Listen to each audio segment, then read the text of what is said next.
y'all now. Ooh. Okay. So my Wi-Fi is telling me that I'm having an issue right now, and it's showing that I have one bar, and I'm not really sure right now. So let me look at the comments. I just want to make sure that y'all are able to hear me and see me correctly. Just because it shows that I only have one bar right now, and I don't know if. Okay. Whew. Yeah. Okay. Thanks. I appreciate that. Whew. Whew. All right.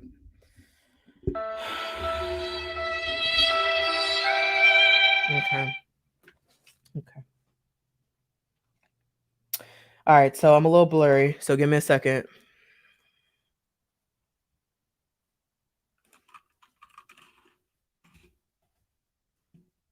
Maybe y'all trying to hack my account. All of a sudden, I'm having issues with my internet, but I haven't had issues all day. Y'all don't want me to tell on y'all? Is that what we doing? I just want to know if that's what we're doing. Okay. So y'all can hear me, but you're seeing me a little weird. And that's just due to this internet. It says I'm unstable, but like I said, I don't understand it. Okay. So I don't want to spend too much time on this. And again, hopefully my voice will just be enough in this, just because I truly don't understand what's going on with my internet. I literally just did a speed test before I got here. So not understanding why the quality is that way. But okay, let's move on. So today has just been an interesting day. I don't even have time to even make my graphics or anything for this episode. We just gonna run it. In order for me to run it though, I have to play my disclaimers. Okay. I'm telling you what I'm telling you here. Morning tea and allegations. Okay. Is a show that I do. I'm putting this on my page. And there's a particular reason why I did it this way. So if you're seeing this on Teaching for the Cultures group. Definitely hop in there and join in to the conversations that's taking place. You can also see this on my Facebook page, and you can also see this on my YouTube. The reason why I put this on my personal page is because there's several school board members in this process that has blocked me because I've held them accountable for the mismanagement of this district. So what I'm going to do is play the disclaimers because I don't want anyone to come for me. And again, I'm just here to provide you the receipts, and people are playing political games and we're going to talk about it. So 1 second. Thank you, church members, as we have additional announcements and disclaimers that require your full attention. I report the news, so don't try me with the copyright. In addition, the views and opinions on Morning Tea and allegations belong to me. If you have any questions, bring your receipts so that we can talk. If you get froggy with me, don't expect me to go high and be the bigger person. I will clap back and sage later. God is still working on me. Thank you for your attention and govern yourselves accordingly. Amen. Amen. Amen. Amen. Okay. The question on the floor was Steve C. Yeah. So Kona blocked me this morning. So I'll talk about that. So on Twitter, there was a article that was posted on Twitter. Editorial with the Tampa Bay Times. Let's actually pull it up while I'm here. And I just want to know, all this time the Tampa Bay Times writing editorials, but this has been going on for a long time, and the stuff that's been happening in this school district, and all of a sudden, okay, no problem. So let's go ahead and share this here. I'm glad you brought it up. Okay. Is the Hillsborough School Board about to make its financial crisis worse? Okay. Now, the narrative that they're painting here is there have been allegations that they were going to fire Superintendent Addison Davis. And I just want to be very, very clear on this, that first of all, we don't even have enough money to even fire Addison Davis at this point. And this has been talked about a long time ago. I don't understand why we're still here. But anywho, So this article comes out, and then I see some of the Republicans that are tweeting and saying, yeah, they're going to make this budget worse. And I'm trying to figure out, well, where have y'all been this entire time? Because there are some people that have been tweeting about this Hillsborough budget, but it's very interesting. Y'all went to the extreme and thought that people were going to fire Superintendent Davis, but we can't. We have no money to do that. We're stuck with him, better or for worse. And yeah, at some point, I do highly recommend that they get Addison Davis out because he's a narcissist and a liar. But okay, at the same time, financially, that's not a good decision. So these folks are tweeting, right? And so Kona decides that he wanted to hop on board and get into this conversation. So I went ahead and posted the graphic, and I hope that you all have seen it. But it's a comparison of Miami-Dade public schools and Hillsborough County Public Schools. So Miami-Dade is the first and the largest school district. Okay, y'all distracted me in the comments. Let me review that later because y'all y'all lit in the comments. Okay. So Steve Kona, he was like, oh yeah, well, this is what's going on. And I'm like, but sir, you were on the finance committee. You were the one that gave Addison Davis spending power before the end of the fiscal period, where he allowed him and all of these people to come into the district. And at what point did you realize that that wasn't a good decision because we had issues with the money, we had issues with the budget? So I don't understand that. So we went back and forth on Twitter. He ended up blocking me, and that's fine. Like, it is what it is. You can see that on my Twitter because it's publicly there. And again, I'm not trying to fight these school board members. I'm just trying to hold you accountable. That's it. I'm just trying to hold you accountable because Steve Kona, you was on the finance committee. You was approving all of this stuff, rubber stamping all this stuff. Hey, y'all, I love y'all too. Thank y'all for being here. Yeah, like, you busted, bro. So how are we here? Why are we here? Why am I doing an episode today? Okay, so there's a lot of new viewers that I see on here, and I just want to say thank you. If you don't know who I am, my name is Bianca Goolsby, and I am a certified snitch in these streets, and I am snitching on these folks. Okay, some of these people that are in office, they need to go to jail. They need to be held accountable for the mismanagement of public funds. And they also need to be held accountable for not making the best decisions for Floridians and just making the best decisions for them in their pockets. Okay. So anyway, this article talks about how Lynn Gray has not, had any discussion, and Addison Davis had no idea what the meeting was about. And the meeting is tomorrow at 10:30. So I need y'all to tune in. Now there's a quote here that I definitely want to highlight because I just thought it was interesting that Addison Davis had so much to say about what was inexcusable. So he says, Davis told the Tampa Bay Times on Wednesday, and of course he told you on Wednesday, he had no idea what Friday's meeting was about. That's inexcusable. Chief executives at least deserve the courtesy to prepare. Oh, well, Addie,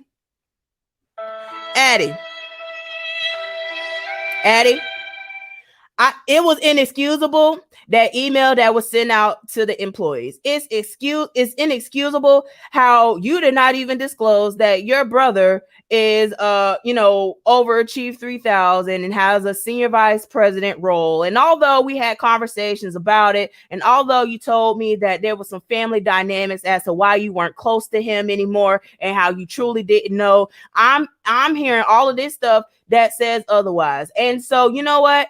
There has been a lot of stuff that's taken place, and I need to be transparent with you, and it's going to start from the very beginning. So let me go ahead and stop sharing my screen and get ready for this. In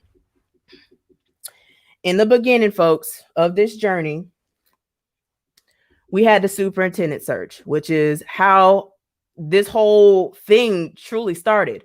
Morning tea and allegations. The first season started because there was allegations and rumors that was taking place with the superintendent search, because there was a lot of messed up games that were taking place with that, all the way across the board. I had the privilege and honor of meeting Addison Davis prior to him becoming the superintendent. We exchanged numbers and we was cool. You know what I mean? We texted each other, and he still has my contact number today. I have reached out to him and tried to tell him about what's going on in this district. I told him it's a twilight zone. I told him some of the people that he needed to fire, and these are the people that I told him. I told him that Chris Farkas needed to be fired. I told him that Marie Whalen needed to be fired. I told him that he needs to look into that money that was going on with the achievement schools, because there were so many leaders that was getting paid top dollar and they are gone. Meanwhile, we have 27 D schools and 7 F schools, and so I'm just trying to follow the money. So we go back. So in this superintendent meeting that we had with Addison Davis, there was a couple of people that was in the room. It was Henry Shade Washington. It was Thomas Scott. It was Yvette Lewis with the NAACP, which paused that for a second. The folks that live in Hillsborough County, y'all need to demand a new NAACP president, because what's happening is inexcusable, truly. Anywho, and then it was Reverend Glenn Dames. And so Reverend Glenn Dames invited me to this meeting, and so I told him about my receipt book. I told Addison Davis about my work, what I do, and my fight. My fight was I wanted to follow this district, follow the money, and figure out what was going on. Okay. Now, where all these people, when they was in that meeting with Addison Davis, I don't know. I don't know where Reverend Dames stand on this. He's been quiet. His church members been quiet. I don't know what to say. Henry Shea Washington, haven't heard anything, don't know. And so again, I'm just here to just tell you the information. So people attacked me thinking that I was in cahoots with Reverend Dames and Henry Shea Washington. And again, my fight was the fight for the kids. And so I should have looked deeper into Addison Davis. But to be honest with you, I didn't know half this stuff until my journey. So I just want to just say that, when we talk about accountability, transparency, integrity, that also falls on me. So I do want to be held accountable, and I'm here to be held accountable because I was one of the voices to say that Addison Davis would be a good fit. And that was because I felt that he would be a good fit for the superintendent based on his energy and based on how he prepared a plan, and he had a 100-day plan, which we're going to get to in just a second. And so now Addie's throwing people under the bus, and everybody's going to go under the bus with him. Everybody. Okay. So let's go ahead and talk about that, shall we? Because there's a lot of stuff going on. So after this article came out, people were in a frenzy and trying to figure out what was going on. Well, allegedly Addison Davis contacted Richard. I'm sorry, not Richard Cochran. Addison Davis contacted Richard Cochran, allegedly. Okay. And if you want receipts on that, why don't y'all ask them for their phone records? These are people that get public dollars to serve you. These are public servants. Okay. Now, Addison Davis is playing all these games and saying how he was here to fix the school. And then he's quoted on the record saying he has no idea about the financial obstacles. So we're going to actually explore that today, because like I told y'all, there's a whole receipt book. So for the media, like News Channel 8, like I hate to call you out on this, bro, but like JB, you on there talking about, people are going to speak at public comment. I mean, do you know that they're not allowing parents and community members and people concerned about this to speak tomorrow at 10:30? So it's like stuff like that. Y'all need to be intentional with your reporting. And I'm still waiting on my receipts that I've asked for. Okay. So we're going to go ahead and go to this folder, which again is accessible to everyone. So we're going to go to Addison Davis, and then we're going to go to what was posted today. So this was a letter that Richard Cochran wanted to send, and basically throw the school board members under the bus, basically say that, this issue been here since 2015. So guess what? Now that opens the door for all these school board members that have lied and said that they did everything that they were supposed to do, that they were excellent school board members. Come on up to the front of the congregation so that we can have a conversation about this. Okay. So Richard Cochran continues to say about how our fund balance dropped. And, I was just trying to figure out why he sent this letter now. Cochran, why you sent this letter now? Is it because the representatives had that town hall yesterday and they was telling you and telling the community members that we was withholding funds from the district? And these are the political games that happens, because at the end of the day, all of this in Hillsborough could be mitigated if they release the CARES Act money. And I understand that the CARES Act money should not be used to fix this issue. However, we literally been cutting educators, knowing good and well that we are not in the capacity to do that, because we are trying to clean up this mess. But Addison came in here like a wrecking ball, decided he wanted to change everything in the district, and then now he wants to blame everything on the board members and then throw these people under the bus. So everybody's under the bus now. So now let's get to talking. Okay, 2015. Just think about all the school board members that we're talking about. We're talking about Tamara Schamberger. She was on the finance committee. And again, she was going back and forth with me, but she should have been following the money. The people in the community, y'all fighting me, but y'all should have been asking your school board member why she driving around town with a brand new Range Rover and a new Allstate franchise that she opened in 2019. But y'all didn't ask her questions. Y'all went against me. Okay. So then you have Steve Kona. He's been on the board since 2018, his first term, and he was right there with Addison Davis, and so much stuff went on. You know, Steve, while we're here, can you please tell the people why you still texting Michael Kemp, and why Michael Kemp, you know, received a letter of recommendation to be the Polk County superintendent when he just got here? Why don't you tell the people, Steve Kona, about these contracts that you got with your construction company or whatever you got going on? You blocked me on social media, but you're going to unblock me to see this, because somebody needs to follow the money about your construction business and how you able to funnel money and get contracts for your pockets, while you out here worried about my pockets and the little coins that I get talking about you on Patreon, which truthfully is less than $400 a month. Meanwhile, your campaign report is literally 6 figures. Okay. But y'all fighting me and y'all going back and forth with me on Twitter when I've been following the money. Melissa is literally quoted in the Tampa Bay Times saying that she has no idea how dire this financial deficit is. Meanwhile, you know, there's allegations that she wants to, you know, be the board of county commissions. Hell no. If y'all live in Hillsborough County, make sure that this lady don't become anything in office, please. Okay? Please. Don't let Melissa win nothing. Melissa literally is on the record, folks. She's literally on the, you know what? I'm not even gonna tell you. I'm actually gonna I'm gonna play it. Hold on, let me get it. Because see, what we're not gonna do? We're not gonna do this. We're not gonna do this, and we're not gonna keep playing these games. And you know what? Addison Davis showed his true colors when he threw y'all behind under the bus. So y'all now all of y'all gonna be talking now. All y'all gonna be talking now. Says okay now. Okay, Member Snively, you're recognized. So first, thank you for your presentation. Just for I could just be speaking for myself.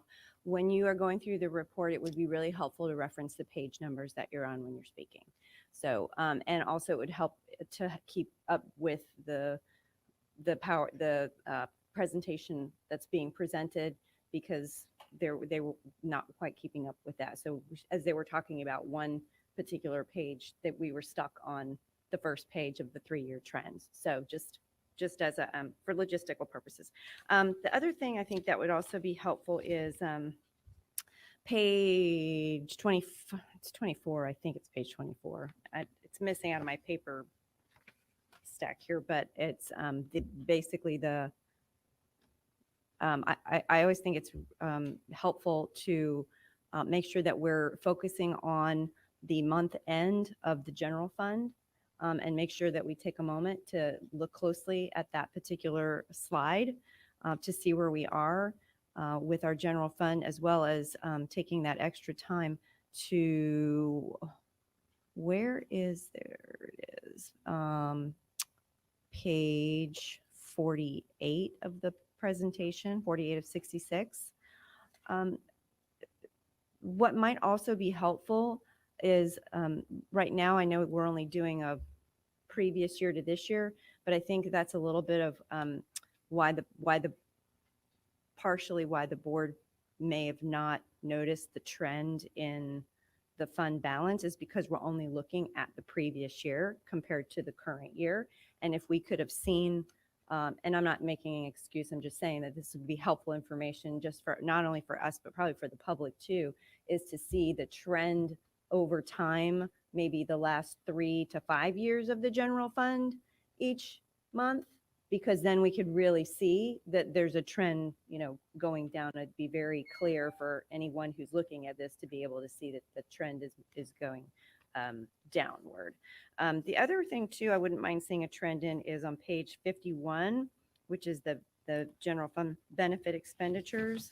I think it would be helpful to see, well, actually I take that back because that's really on page 61. So the pie chart that we're looking at, just to confirm, is basically the information that's presented on 61, except 61 gives us a 3-year trend as opposed to just the 1-year pie chart, right? Is that how make sure I'm reading it that way? Correct. Okay. And actually the pie chart is by function, where the trend analysis is by object. Oh, okay. So, So purpose of spend versus what you're buying. right. Okay. So it might be helpful to have that 3-year trend on the pie chart as well. And then the question I had, because there is a question in here, I promise. Okay. Is Of course. that, on page 61, does that include the state funding for increasing newer teacher salaries? Is that in here as well? And that's why it's going up from 184 to 201. Okay, I just wanted to clarify that. Thank you.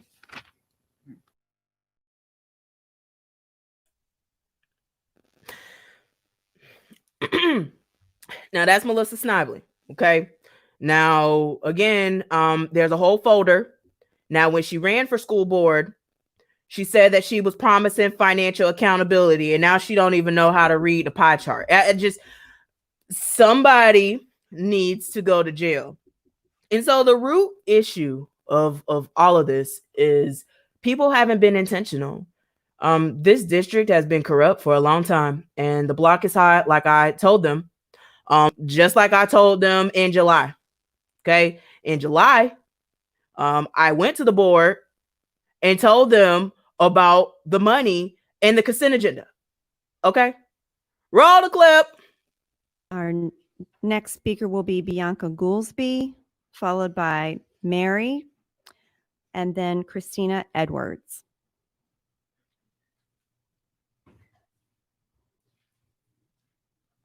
Welcome. You have 2 minutes. Hey, you guys. So at the EPG meeting, we played a game with semantics. So I wanted to break this down. I wanted to talk about how the district handled Moore Elementary. Someone tested positive on the campus, and you continue to have staff and children inside after cleaning 11 classrooms on June 24th. So we can play games with words, but we cannot play games with receipts. Now, there's over 389 employees that have left this organization in June. Most were custodians and nurses. So I just want to know who will be cleaning our schools again. Don't forget the hiring freeze. So if we look at 611 on July 7th agenda, in June, you approved a budget amendment that shows a $40 million deficiency, which alarms should have went off when like a month prior to that. And then in July, you approved a $101 million deficiency. And according to these receipts, that is $61 million in a month. So the public demands clarity and understanding. We have some serious questions and we need a forensic accountant. So here we go again. Your workshop left the community with more questions than answers. This would not happen in corporate America, and it should not happen here. This is not your money or a private entity. This is serious. So I am the COVID commander. It was communicated to the public that you've been planning this and that you have more supplies. But if that's the case, why does this document say otherwise? Yesterday, you posted an employee on social media who was not even wearing their mask correctly, thus possibly contaminating the space and supplies. The PR stunt failed because the employees know the truth. We need accountability, transparency, and integrity. You failed to disclose cases all summer. So I just want to know who is going to trust you when classes in session. Meanwhile, some of you guys are taking sound bites, pandering for votes for re-election when you know the financial deficit put us in this situation in the first place. It is a shame. Tell the truth to the public. You have not been intentional with taxpayers' money, and you have blood on your hands as a result. Enough is enough. Thank you. Goodbye. Oh my God. So through the chair, we've been here. I publicly told the board July 2020 We are now in April 2021, and we're still here. So to Ronnie, to Richard, to Addie, where's the CARES fund? Where's the CARE Act money? Because you literally was out here playing games, and I guess we forgot, Addie. This seems similar to the game that you played during the reopening of schools. Do y'all remember that? So we had a whole plan that we talked about where you even had Cindy Stewart, okay, who's now the clerk of court, who's also responsible for this BS, by the way, okay? Okay, but she's your clerk of court. That's who y'all voted for. Okay, you should have voted for Kevin Bettner. I tried to tell you. So Cindy Stewart literally endorsed Addison Davis. How the hell she knows Addison Davis? I'm sorry. Addison Davis endorsed Cindy Stewart. How the hell Cindy Stewart knew Addison Davis to conduct that? I don't know. Now, when I talked to Addison, which, sir, this not off the record. And anything that was not off the record is I'm telling you, it's game on. Because you know what?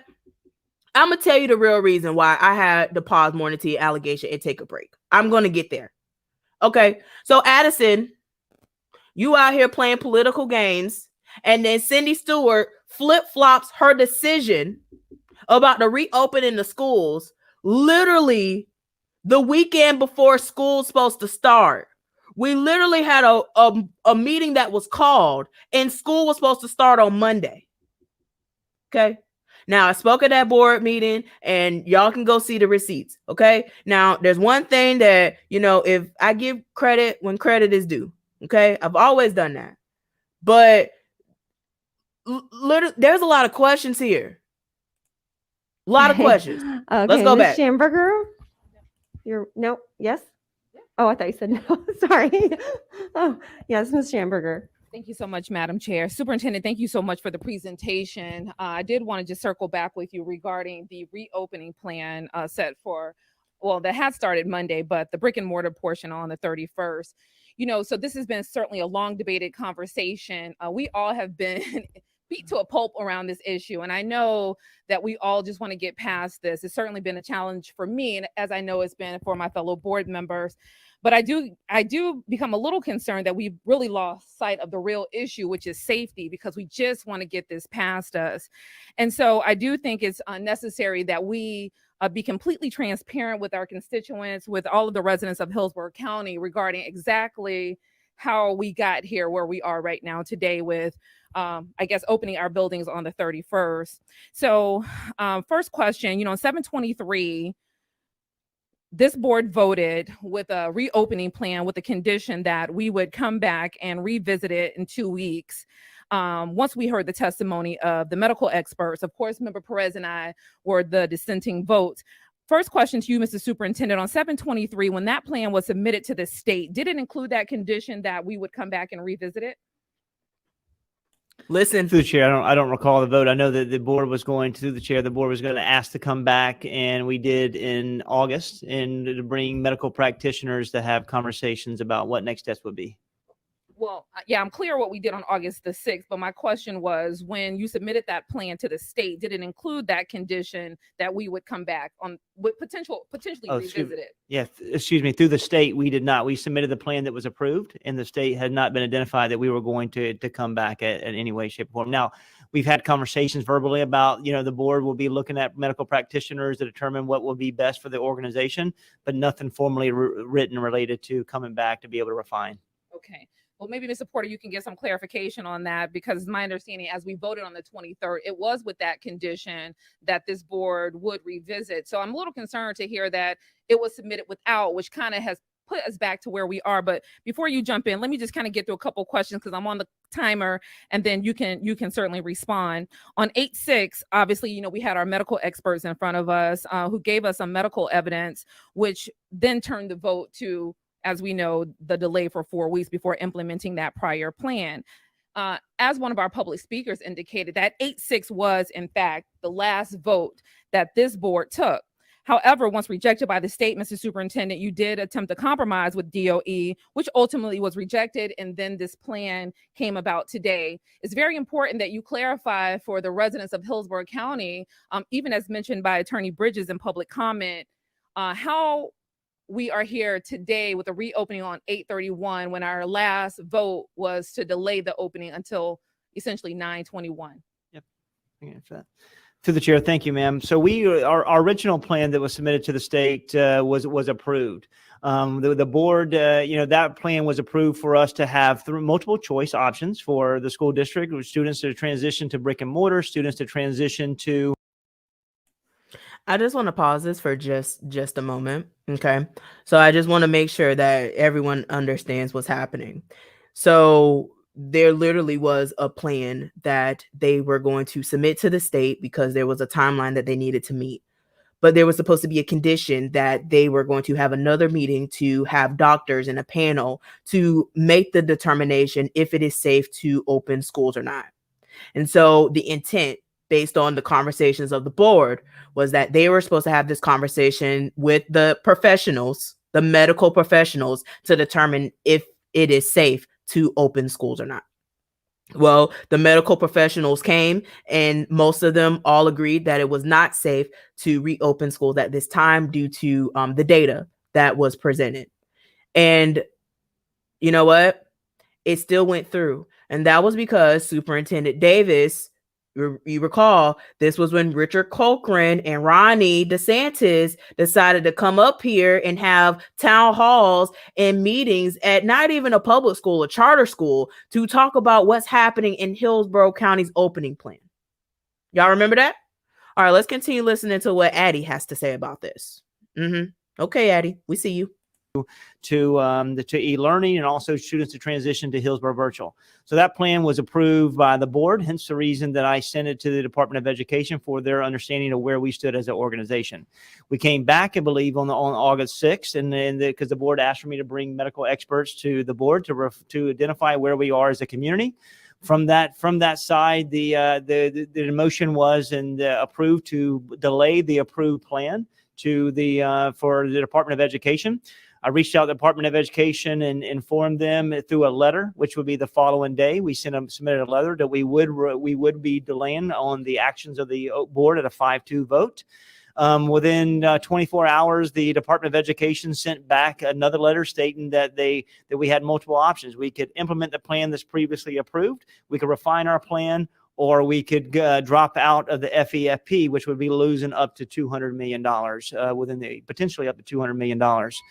Is that my time? So with that, up to $200 million. So with that said, brought back and had multiple conversations with legal staff to determine whether or not we needed to move in a special meeting or where we currently stand as an organization. Through legal guidance, through having conversations with Mr. Member Stewart. Thank you, Madam Chair. So I don't want anyone out there to think that because I made the motion to approve the plan, that I think that the current plan is the only thing that we should do.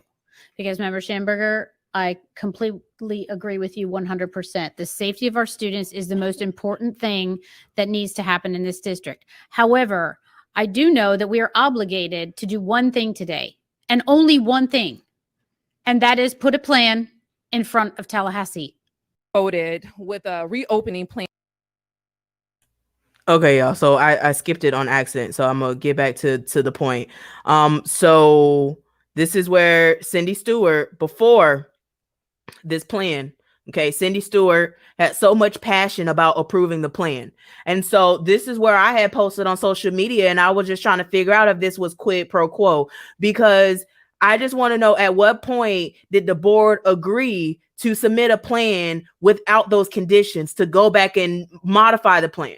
But then Cindy Stewart is making it sound as if that they could do that. This has been a bunch of games, and I'm not really sure exactly where I left off. So let me just go ahead and just put that here. And if you have to hear her voice and repeat certain sections, I do apologize. I don't want you to hear her longer than you have to, truly. Let's talk about, thank you, Member Hahn, for clarifying, a 2-week period where we continue to watch what is happening.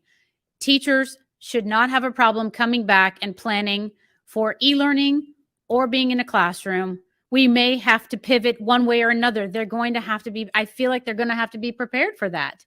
Whether we start at brick and mortar and have to flip to e-learning, or we start the other way.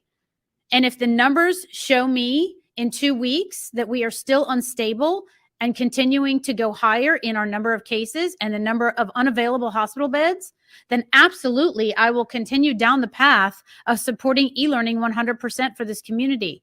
But there are very, very severe unintended consequences of going to 100% e-learning that, Mr. Superintendent, I don't think you or your staff are prepared to handle. And I hate to call you out on that, but we are not prepared for the number of children who are going to be home alone, who are ESC, who are at risk. The very students that we talk about in your district and in mine, Member Schamberger, who need to be in a classroom with someone because their parents have to work, or because they don't have anywhere to go, or because that is their only source of food, or mental health provisions.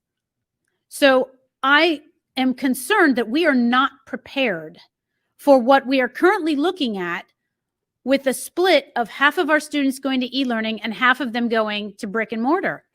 We are not prepared for how we're going to distribute students and teachers, whether it's e-learning or brick and mortar, or students who want to be e-learning or brick and mortar.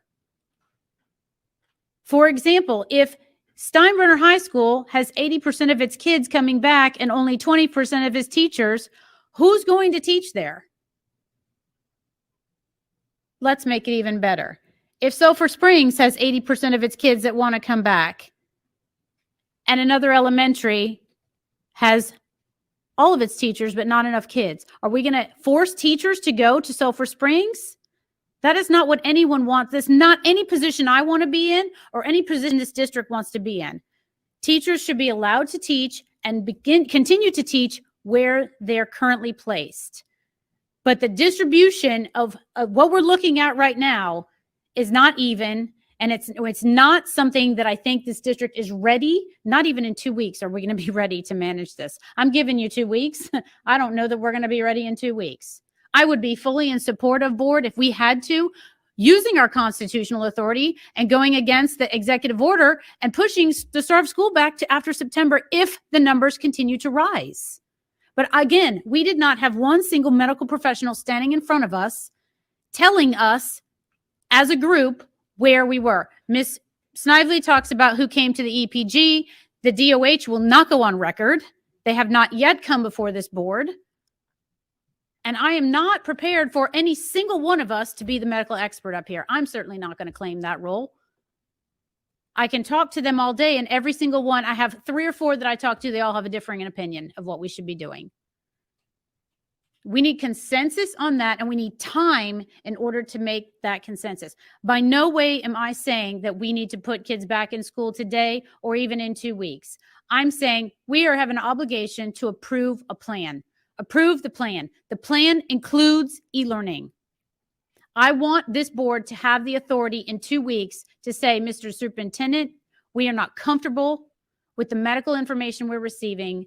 We implore you to put e-learning in as a 100% option for this district and work through the unintended consequences of that, because there will be unintended consequences. And I don't even think there are rabbit holes we haven't even discovered yet that we're going to end up. Oh, they with. here, sis. Oh, they here.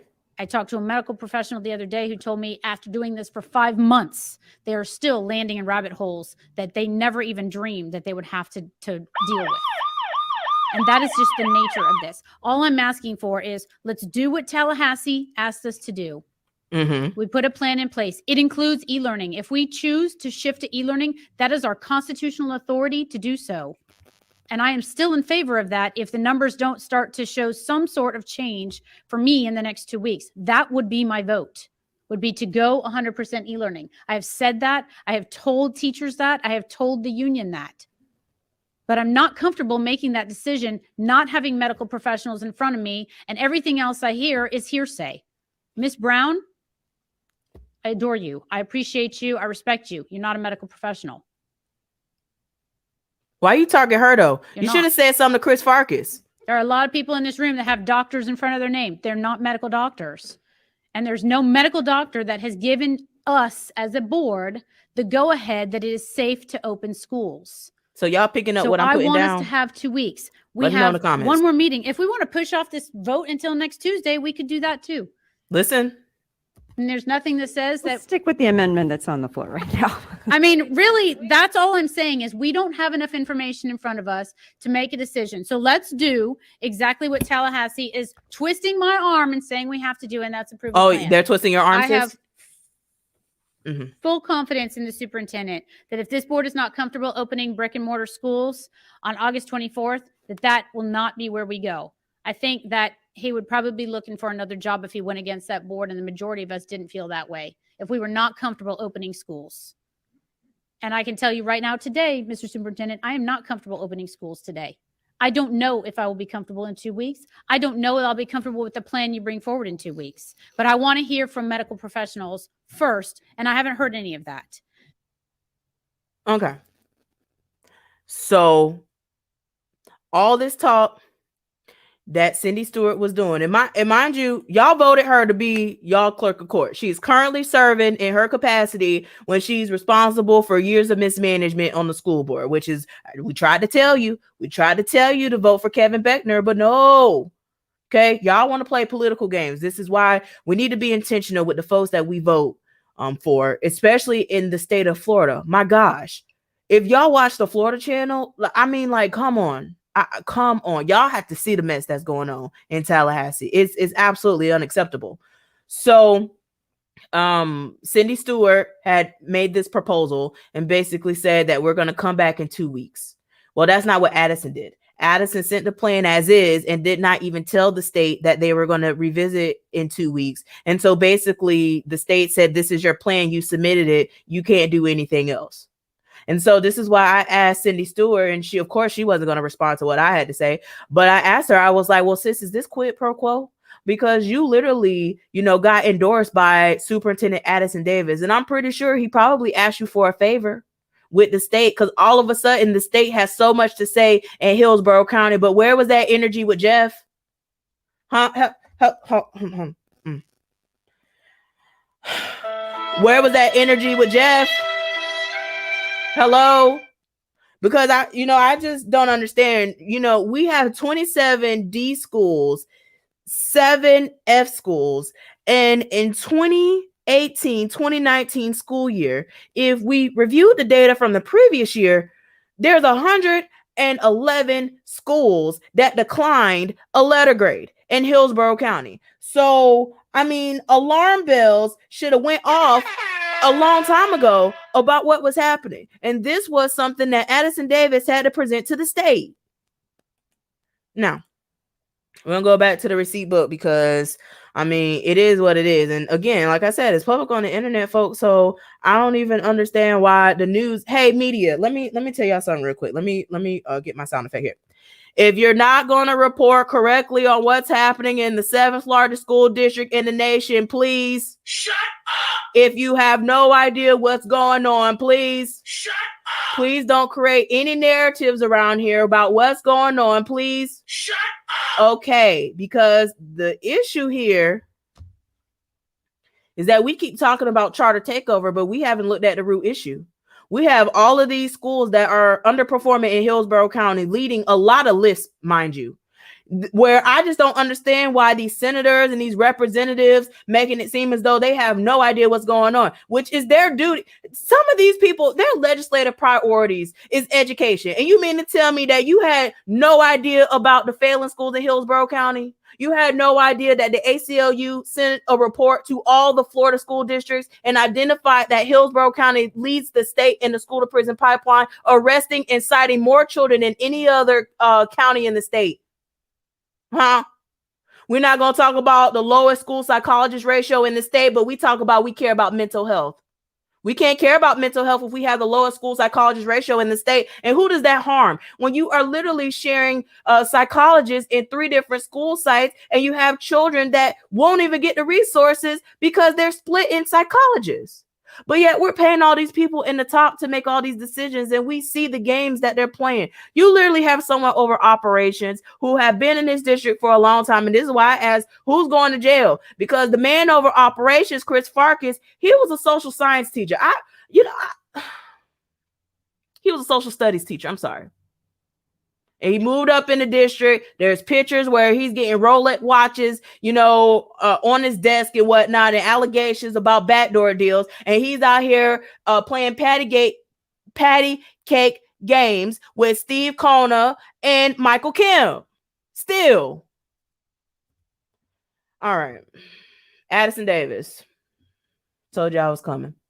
All right. So to the board members that, might want to get rid of Addison Davis due to a violation of contract. Well, Addison Davis received a campaign contribution through a PAC, and that PAC was paid out through MGT. And as you know, I've already told y'all that MGT has a $4.1 million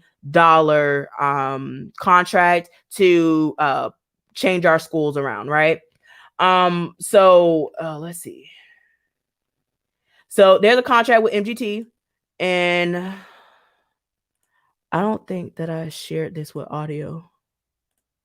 Let me fix this, because I'm going to show you through the chair. All right. So this Addy talking about MGT, but he did not disclose the board that this company paid money to a PAC, and the PAC paid him, thus having some relationship with MGT. Okay. Right now, this is, historically, we've had last year prior to me coming in, we had 8 schools that were under this umbrella of an external operator. We had one consultant that took on 4 schools, which was MGT, and we had another consultant firm that came in that was Felon that had 4 schools as well. Upon signing the agreement to come take on the role and responsibility of superintendent of schools in Hillsborough County, immediately I went to work in Tallahassee, and then we're able to obtain 2 schools, Oak Park and Foster, back into our organization that we're going to be relieved into to charters in order to give us one more year to continue to support the school to improve teaching, learning, and student outcomes. With this said, the Department of Education agreed. There were some parameters that were established, and one of the parameters is that the 2 schools, as we were going to extend back to our district, is that those 2 schools will go to and extended to MGT as going to be the extended provider. Therefore, we sent notification as leadership to Failing to let them know that not only were those 2 schools going to be removed from their under their leadership, is that we were going to, at scale, take every one of our 8 schools to be under one platform, one leadership. And what we wanted to do is we wanted to make sense out of this, is to make certain that we only had one external operator that we're dealing with. And the beauty is this external operator is local, and we have accessibility, where the other one was in Indiana, I believe, and had no experience in Florida. And I made the decision to bring MGT to the other 2 schools because of their consistency. They have remote access and face-to-face access to their director, which Phelan did not. They had transformational specialists with 4 specialists per school, which Phelan did not. And they were able to have content coaches for reading and mathematics to provide ongoing services and professional development. And why they didn't have any data, because their first year was 19 and 20. They have legitimate data throughout the state of Florida and also throughout the nation. When looking at the other, looking at Phelan really didn't have credibility, because in 18-19, when you look at FSA, 67% of the schools that they served, they declined. And that is a concern. And so at the looking at making sense for what it does for us, from a school district, we wanted to make certain that we were under one umbrella and looking at, one of the best extended operators within the state. There are 2 extended operators from my lens as an educator that I would engage with. One is LSI, and the other one is MGT. And I openly believe that MGT can do the job that LSI does, and to do it and not do it at an expanded cost. And the beauty of being able to be locally, we have access to practitioners here that we can continue to support. They're only a phone call away. They meet us at our schools. They were actively engaged and involved during COVID-19. in our schools, helping with developing lessons, helping with backpacks, servicing schools, you name it. They were on the ground. They were pushing me, calling me every single day to be an active role. And, I'm appreciative to it, and I look forward to our work together.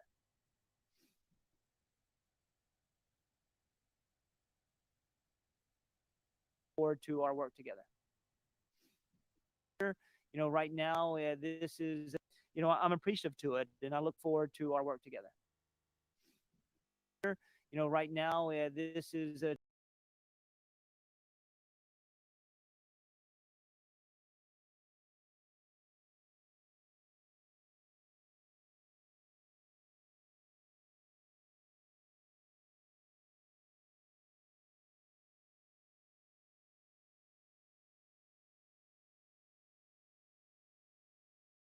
I'm just here talking and I was muted. Was that a wink? Yeah. Yeah, that was a wink. My bad, y'all. I was muted. My bad. Yeah, that was a wink. All right, I got y'all. Okay. So you see the clip and he talks about MGT, but he doesn't disclose to the board that he received a campaign contribution, and literally follow the money. It's here, guys. Let me show you again. I've showed it before. I just don't understand why people are still reporting this inaccurately. Okay, I'm gonna share all of it too while I'm here. Share screen, and we're gonna share with audio just in case. All right, yeah. All right, Cindy Stewart, you remember her? Who was like, just approve the plan. Just approve the plan. We can come back in 2 weeks. Meanwhile, wrong answer. She got paid for the clerk of court. This is the person responsible. Oh, okay. Y'all voted for Mitch Thrower. He was running for District 3. And he got mollywopped in the polls. Okay. Steve Kona. Okay. Remember, he was on the finance committee. He got a check. Okay.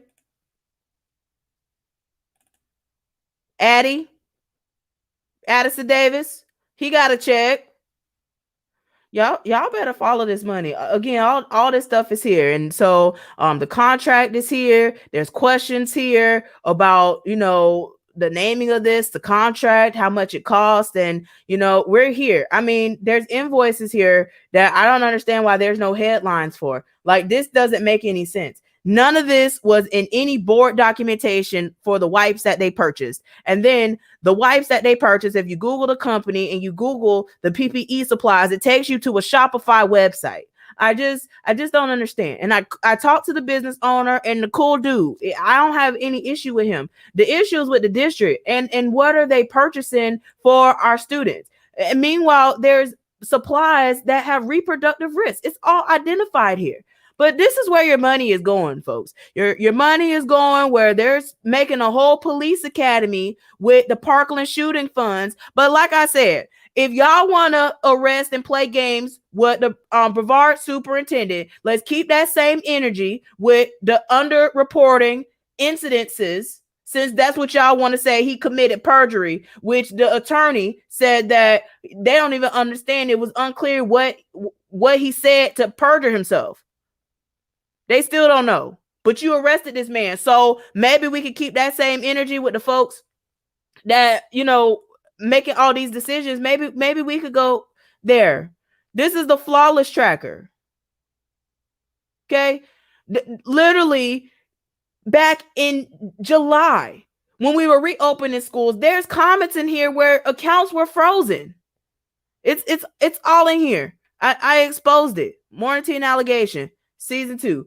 So, I mean, folks, all of this is here. There's so much information just in this receipt book to where if you are a media entity, then just report it correctly, okay? These board members were notified. I literally sent Melissa Snively an alert about the Fitch rating, which is their credit rating, and how it was negative back in April 2020, a whole year ago.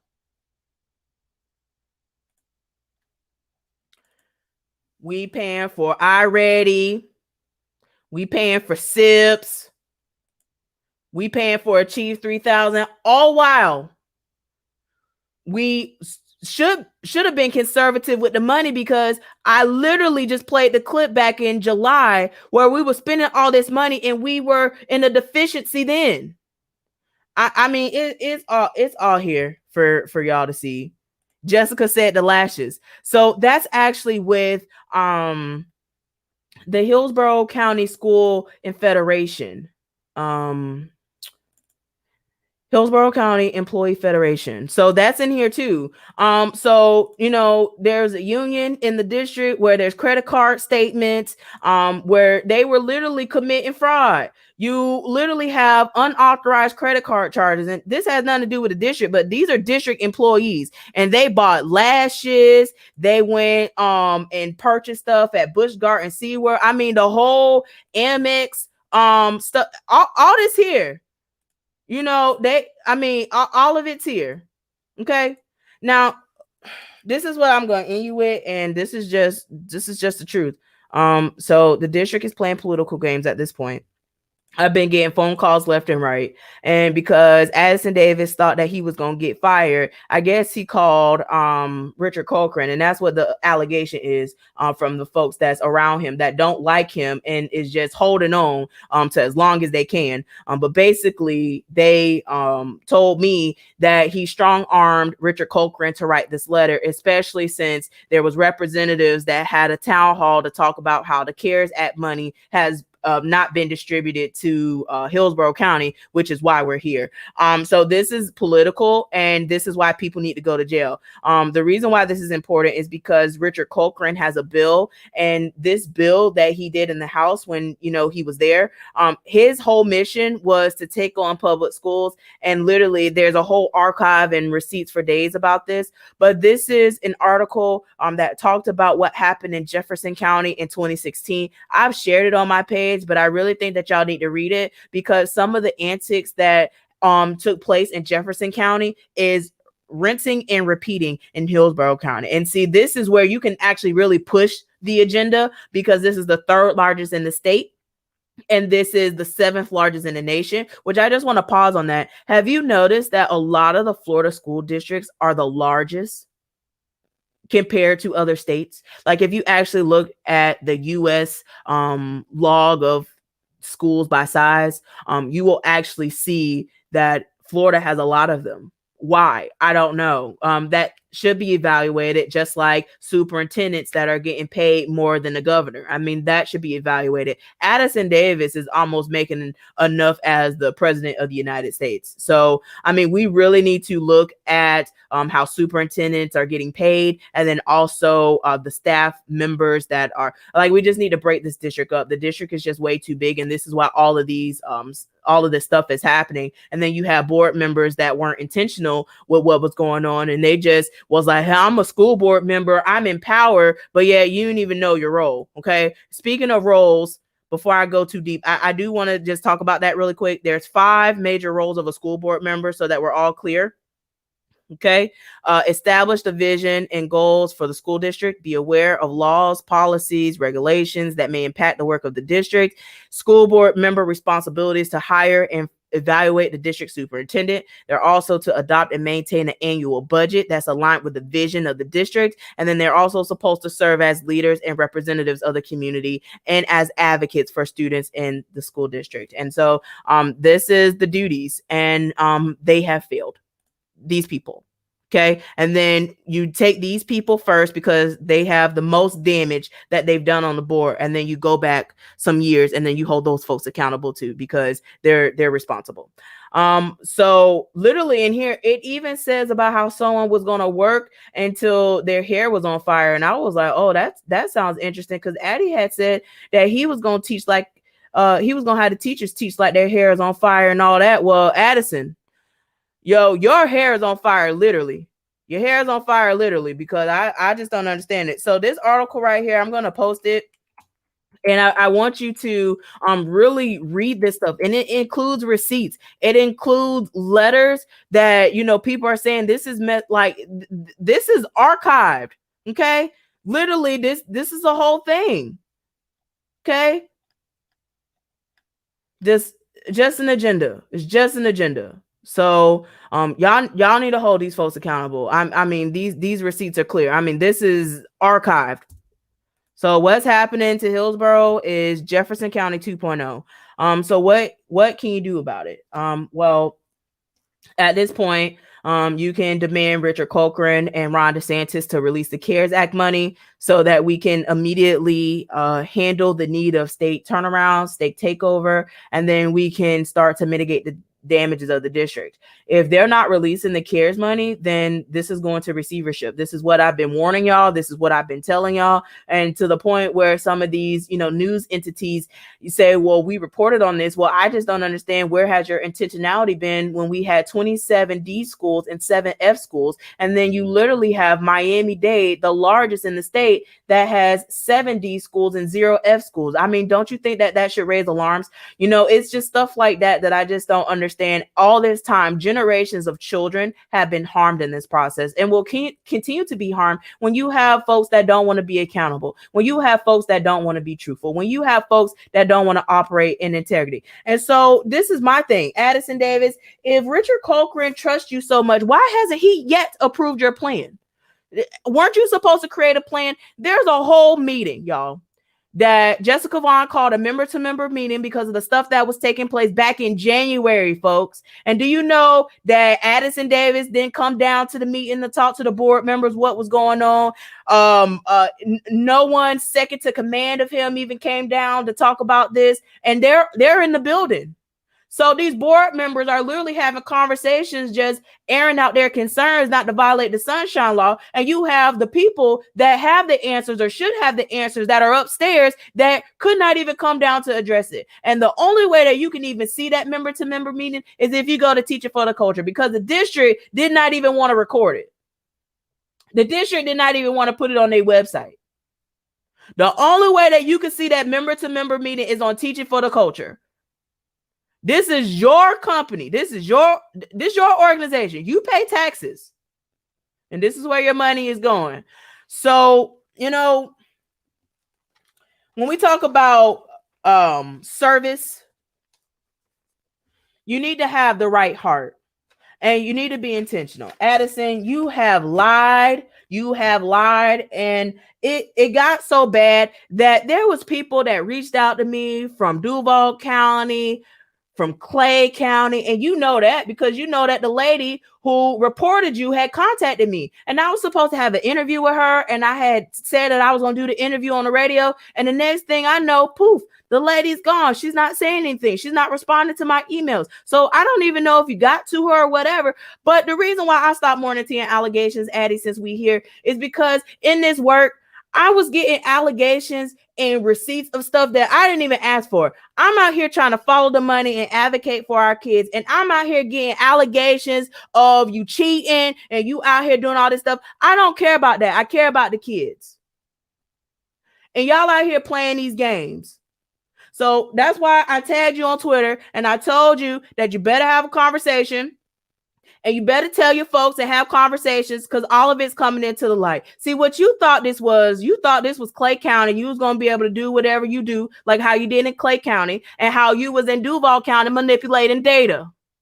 You want to talk about that? Do you want to talk about how the educators reached out to me after some of the schools that you worked in and told me how the data was looking funny? So now I have questions about Clay County and their achievement and how were they able to do that? Was that manipulated too? But this is the same person that, cheated at a softball game. This is the same person that has lied. This is the same person that can't be accountable. This is the same person that can't be transparent. And, there's so many educators that have more credentials and certifications than you. So Richard Cochran. Release the money. Why it's not released? I don't know. I don't understand it. But I literally have been talking about this for quite some time now, and I'm getting agitated and I'm getting angry at this point because people still playing games. And then you got the media now that's hopping on the bandwagon and they don't even know what they're talking about.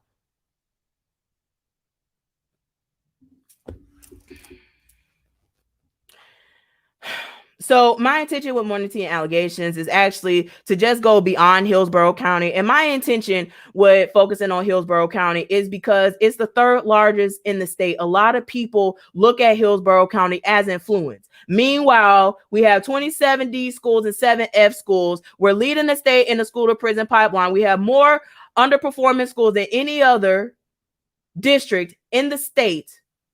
And our literacy rates are just way below the Florida standards, which is an F, by the way. The 50-some% is an F. This Florida system has been failing our children, and we have people that play political games and feel like they can advocate for children and have not even had a conversation to our children to figure out what they need. You have so many people talking about what children need, and you've never even asked them. And meanwhile, we get in contracts with MGT. We get in contracts with, I mean, all of this stuff is just taking place. And I'm just trying to figure out, you know, at what point will someone go to jail? Chris Farkas has been in this district for a long time. And then y'all upset about South County. Well, wasn't he supposed to be over operations and trying to help figure out planning for this district? Was he supposed to do that? Okay. And then we still have schools right now that do not have working AC units. Where's the status of the MERV 13 filters? I mean, we've been asking these questions for quite some time now. So it's just quite interesting how Corcoran sends this letter now throughout all this chaos that's been happening for quite some time. You now send this letter today after the town hall yesterday that basically point the finger at y'all that it was the state withholding the funds. And so now y'all been playing political games back and forth. Meanwhile, our children are suffering. You have children that haven't even logged in to school all school year. We have kids that are missing. We have kids that, I mean, how are they even being counted for FTE? And then y'all committing fraud with that too. I mean, the Lavoie situation just opened the door for that because you literally had people that was special teachers collecting FTE money on ESC students and did not even have children on their roster. So if you're committing crimes and you're committing forgery to the Florida Department of Education at Lavoie, a ESC center, then I'm sure that you're committing fraud in other places. And then I still don't have my receipts. I've been asking for this information for the MERV 13 filters. I've been asking information about Michael Kim's emails in the metadata because y'all excluded some of the information. And while we're here, and since I'm putting everything on the table, since Addison Davis wanted to open the door, let's open the door. So y'all allowed the whistleblower to have full access to emails and receipts and then charge him a dime, but then y'all wanted to charge me. Huh? Y'all let this man get pages and pages of information. And then when I ask for it, then you want me to pay for it. That's why I'm glad the community is strong because they help pay that bill. And I went there the next day to get my receipts. And I'm still missing what I asked for. I'm still waiting on Kim Bay's emails. And the reason why, I go ahead and say it now. And the reason why I was waiting on Kim Bay's emails is because she had the AP cuts. If y'all look at these cuts, and you see how it was not done with intentionality. They just cutting people left and right just for money at this point. And it's in chaos. You have employees at Rosette that are so afraid, but they telling me the tea because they know I'm going to tell it. And I'm telling it. And I'm snitching. Addison, you are a liar. You are a manipulator. And you manipulated this situation by, I guess, contacting Richard Corcoran. That's the allegation that the folks said that you did. And you so let's go ahead and subpoena the phone records. Let's subpoena the records and see if you contacted Richard Corcoran to tell him and say that they're going to fire me. But the board wasn't even going to fire you, sir. So now you just opened this whole door for people to go to jail because they done opened the door when they play political games with the superintendent in Brevard County because he did not want to comply with the BS that's happening in Tallahassee because there was a bill that was just passed in the House that allowed more money to go to charter schools. And meanwhile, again, I have no issues with charter schools if they are accountable. The issue here is that y'all are giving this public money to charter schools and not holding them accountable to the same standards as public schools. And that is not right. That is not fair. And that needs to change. And this is why all of y'all, the people that are watching, the people that will watch later, whoever y'all tagging here, y'all need to know these people name line by line on this goddamn ballot. Y'all need to know everybody's name on this ballot, regardless of what side that they're on. I do not care about your political affiliations. If you look me up, you will definitely see that I'm not registered to either of them because I don't care about that. I care about if you're a good human. I care if you're accountable. I care if you're transparent. I care if you operate in integrity. And if everybody does that and stop playing games on the backs of our children, maybe we can go somewhere. Maybe we could solve the problems that's happening where our kids are shooting each other up in the neighborhood. Maybe we could provide resources since we have the lowest school psychologist ratio in the state. And maybe we can get some school psychologists to provide mental health resources to our children. Maybe in Hillsborough. So there was a waiver that was provided so that y'all can just test. Okay, but not count the school grades. Now, I haven't received a status update on that. So, are y'all counting these school grades so that these schools could close down? Because literally, Foster and Oak Park was just saved. They were just saved. And there's more schools that's on the chopping block. Like I just told you, there's 27 D schools and 7 F schools. What you thought was going to happen? What you thought was going to happen? So, all I'm telling you is that there's some major games that's being played and it's all political. And this is why people don't like to be in politics. They say it's messy and dirty, but you need to be involved in it. These were narratives that was created so that it could be, just done where it's not done in the light.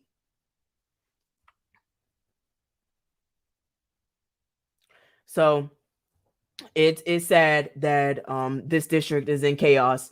And because Addison Davis decided he wanted to save himself, now he threw all of y'all under the bus. So Steve Kona, as much as you was rooting for Addison Davis, he threw you under the bus because you was on the finance committee, sir. And then you allowed him to bring his staff before the end of the fiscal period. So that means that you reviewed that to make that motion to say that that was a good decision.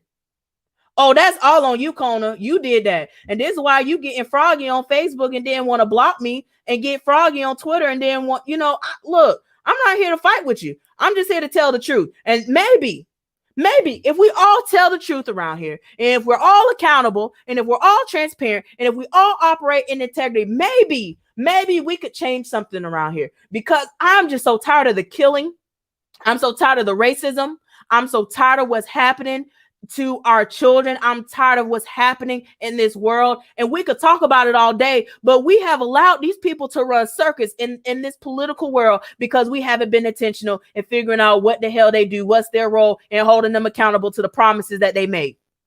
Melissa Snively made a promise to be fiscally accountable. And meanwhile, she's quoted and said she had no idea what was going on. And then she wants to run for another office. Shut that down. You have Steve Kona that may or may not run to a different seat or not. Shut that down. These school board members that couldn't follow the money, they don't need no role. They've proven to you that they're breaching public trust. Now, this is all I'm going to say about the union, and I've tried to be quiet about this, but the town hall meeting just had some questions. And I didn't text sis. I didn't give her the courtesy to ask her this question ahead of time. So Stephanie, if you do feel a way about me asking this publicly, I am sorry. But I do have to ask this question. So during the town hall, it was expressed that there was a plan that was created, and Senator Cruz had asked you, Stephanie, had you seen it?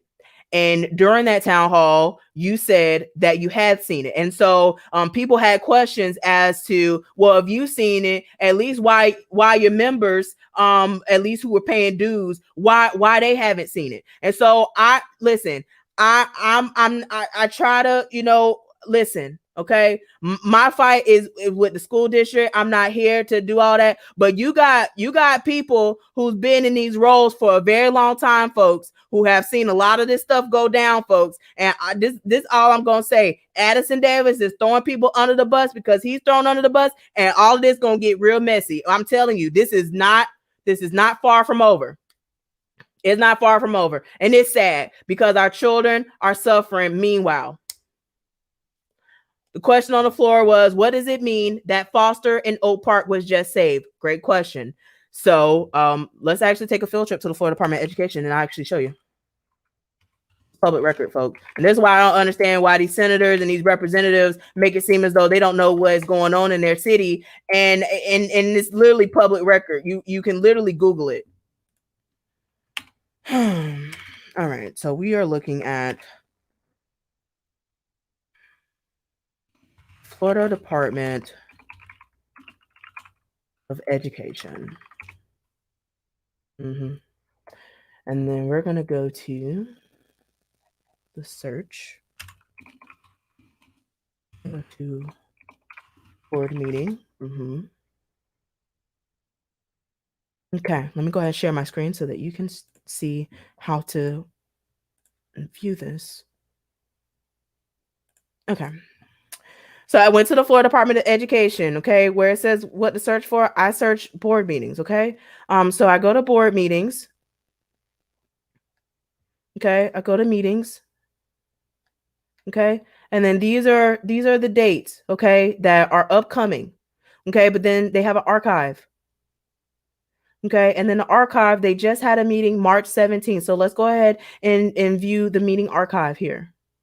Okay, now this is video files that you can download. Why is not something that you can just play on the website is beyond me. I think it should be something that should be implemented because I literally had to download this file and convert it because I have a MacBook. I do not have Windows and I don't prefer it. So I just want to just show you where you can see this stuff. So let's go to meeting materials. Meeting materials literally outlines all of this stuff going on. So let's go ahead and here we go. Revised turnaround plan presentation. Okay, so there was a revised turnaround plan for Foster and Oak Park. We're going to click on that, but I also want to tell you for my folks in Pinellas that Lakewood Elementary had a presentation as well. So you can look at that as well. So let me go ahead and click on this. So look, guys, this is the presentation that I was telling you. Remember MGT? Remember the organization that is getting paid $4.1 million?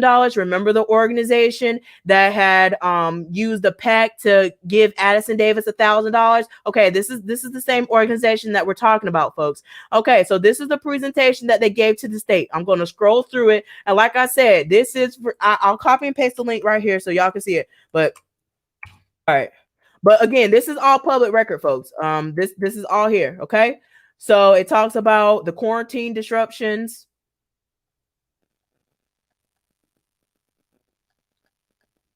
Talks about the external operator. It talks about the deep interventions that they're doing at these schools. Okay, I'm gonna reserve my comments. So Foster Elementary, it shows the data and it shows their projections. And then they show Oak Park and they show their projections. Okay. And then bridging this to a finish. So basically MGT is basically saying how they're going to implement all these plans. And then, yeah, this is public record. Okay. So, so to answer your question, that's what it means by saved. The school has been underperforming for so long that the state had different options to do. They could either turn it into a charter, they could close the school down, or they could provide them an external operator to give them a chance to turn it around. So there's a lot more, folks, but again, I've been on here for an hour and 19 minutes. I really hope that you enjoyed this information that I provided you. But I mean, this is truly really sad. When you think about it, it's sad because there's political games that's being played on all sides of the table, whether you're Democrat or Republican. There's political games being played. And the fact that Addison Davis decided that he wanted to throw all these people under the bus because he was thrown under the bus, that just shows you the type of time Addison Davis is on and his real motive and intentions. And like I said, y'all need to go back and look at what's happening in Jefferson and look at how this is similar. And I've been here and I've been talking about this for quite some time. Narrative's been painted about me, but that's okay. I'm still standing. And I just want to let y'all know that y'all need to start asking questions. This is your money. This is your district. So you need to hold these folks accountable. There's a school board meeting that is tomorrow at 10:30.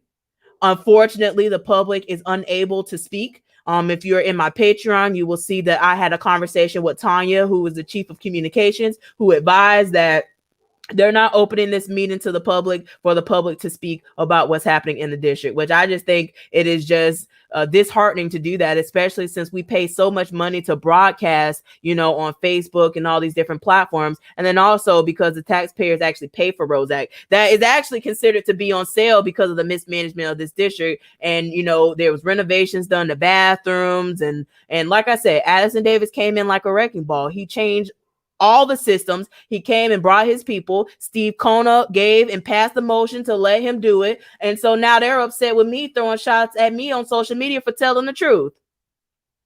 Don't be mad at me. Be mad at these receipts. People are receipts don't. Like I told y'all better go get y'all receipts. So the ending of this and my intent, and this is the long game of all of this, I want to have a receipt book for Florida.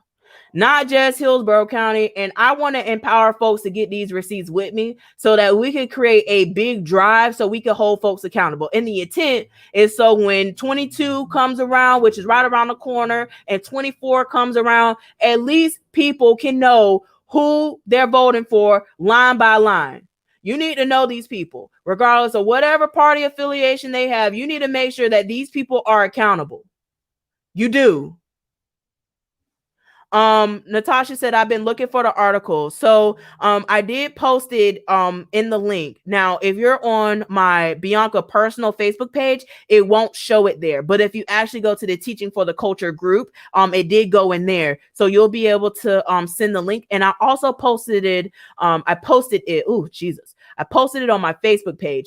So if you go to my page and then you scroll down a little bit, because there was a lot of stuff that was going on today, you'll be able to see it because I posted it a couple days ago. So Melissa, hold her accountable. Tammy, hold her accountable. Kona, hold him accountable. These are the folks right here. Okay. Start here. I told you, start here with following this money. Okay.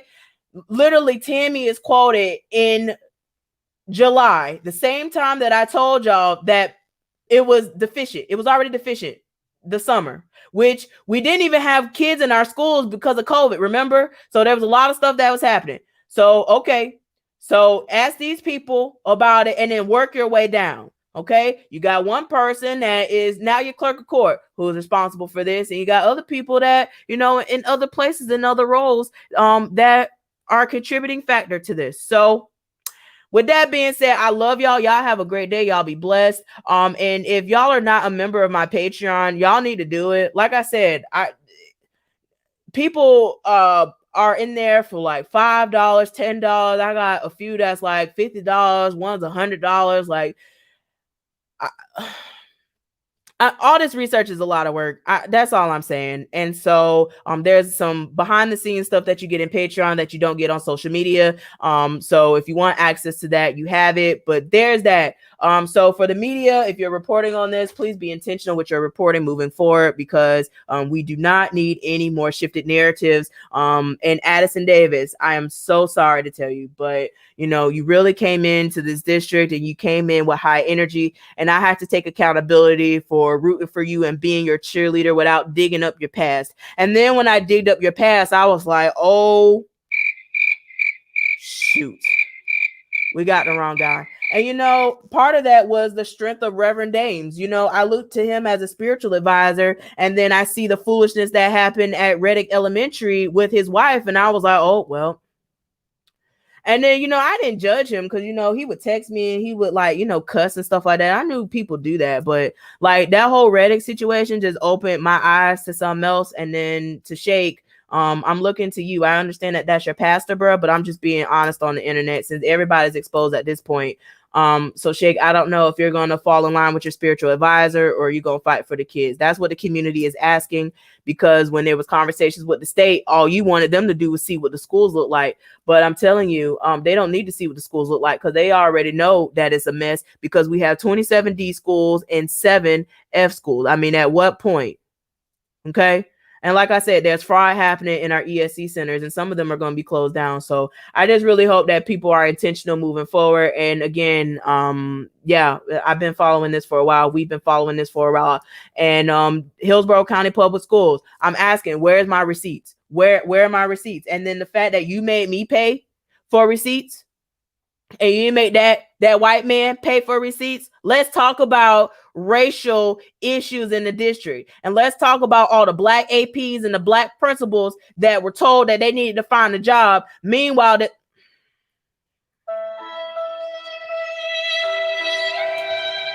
question on the floor says, when do new grades come out, June or July?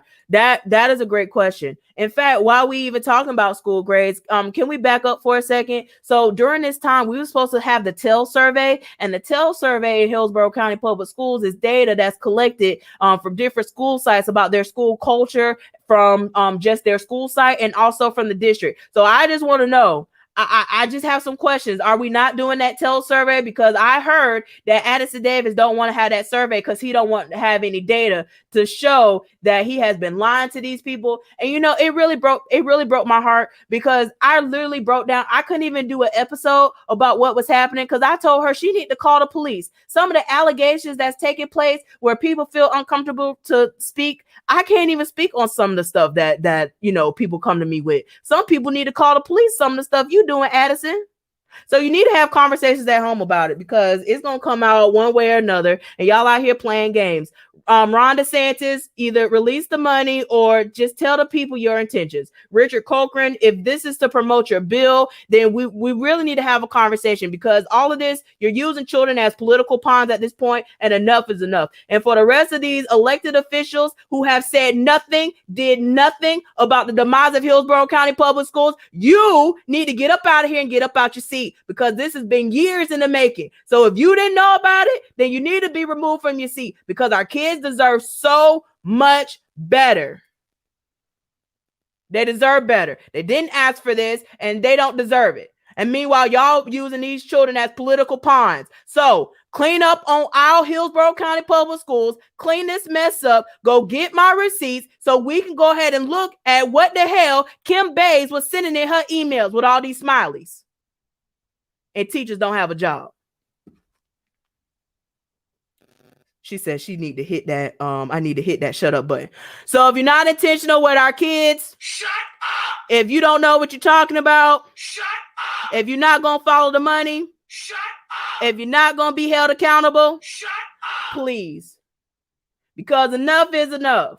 So clean up on Hillsborough County Public Schools, because the block is hot. It's going to get even hotter. It's lava at this point. It's just lava at this point. And people going to be throwing each other under the bus. So for those school board members that have been in the seat, y'all better get to talking, because there's people that's going to ask questions. And now let's go ahead and open these books. Y'all got 20 days. That's what Corcoran said. You got 20 days. So Addison Davis, you bought yourself some time. Congratulations. But now let's open up of how much you spent in that bathroom and how much you spent in your office. Let's go ahead and open the book so we could talk about that. Shall we? You did it. You did it. You did all of it. So while you threw your fellow school board members and your folks under the bus, this is what you get. Playing games on the backs of our children. And so, since y'all wanted to arrest the black man, I hope that y'all keep the same energy for these white folks that have been hurting our children this entire time in Hillsborough County Public Schools, with 27 D schools, 7 F schools, leading the state in the school to prison pipeline, having the lowest school psychologist ratio in the state. I mean, I could go on and on, but y'all have heard it before, especially for those that have been following me before. And if you haven't, then y'all need to go start on season 1 of Morning Tea and Allegations. Go watch season 2 of Morning Tea and Allegations and binge watch it like y'all do everything else on Amazon and Netflix and all that stuff. Because this right here, this is your county. This is your taxes. This is your money. And although I don't live in Hillsborough County, I definitely work there. And I got connected with the folks that's telling me what the hell's going on. And I've done my research. Okay, so play with it if you want. People overseas don't. I love you. Bye. Please keep my name about your mouth and mind your business. Y'all got 20 days. Mind TikTok. your business. And please keep my name out your mouth. And stop messing with me on social media because you know I'm going to clap back. God's still working on me. Be quiet. Please keep my name about your mouth. Oh, yeah. Please keep my name about your mouth. Bye.